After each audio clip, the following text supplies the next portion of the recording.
أخوي قاسم أيضا سأل عمن ينكر بعض أحكام الشريعة ويقول أنا غير مقتنع بها. أما أحكام الشريعة الأصول المجمع عليها فمن أنكر شيئا منها فهو كافر. من أنكر لا إله إلا الله وأنكر الصلاة والزكاة أو الصوم أو الحج فهو كافر بالله العظيم. كما قال الله جل وعلا ذلك بأنهم كرهوا ما أنزل الله فأحبط أعمالهم وغير ذلك من النصوص التي تبين ذلك. وكذا قول الله جل وعلا بل كذبوا بما لم يحيطوا بعلمه. أما إذا أنكر شيئا مختلفا فيه، مثل إنسان فرضا أنكر مثلا مسألة تتعلق ب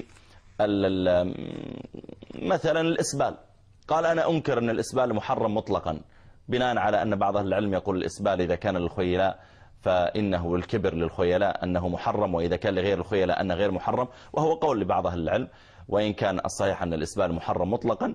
فلو جاء إنسان وقال أنا غير مقتنع أن الإسبال محرم مطلقا، إذا كان في كبر وفي خيلاء نعم محرم، أما غيره فلا ليس محرما، فهذا يسعه أن لا يقتنع بذلك وأن ينكره، لأن المسألة فيها خلاف أصلا بين أهل العلم ولم يحصل عليها إجماع.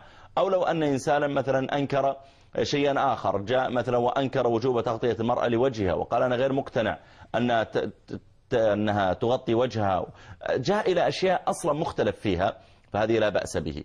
أما الذي ينكر أمور الدين المجمع عليها المعلومة بالضرورة عند المسلمين، فأنكر مثلا أركان الإسلام أو أنكر تحريم الخمر أو أنكر تحريم الزنا، أو قال مثلا بدأ يتفلسف ويقول الزنا كان محرما سابقا لما كان الناس تلتبس أنساب بعضهم ببعض والمرأة تحمل ما تدري هذا ولد مين، وكذلك كان في أمراض، الآن الطب تطور وهناك فحوصات وهناك تحاليل وهناك حمض DNA يمكن أن نعرف هذا ولد من ونحو ذلك. بدأ يتفلسف وقال أن الزنا أصبح حلالا وكذلك الخمر أصبح حلالا، فهو الآن في قياسات كيميائية. بدأ يتفلسف، هذا أيضا كافر بالله العظيم.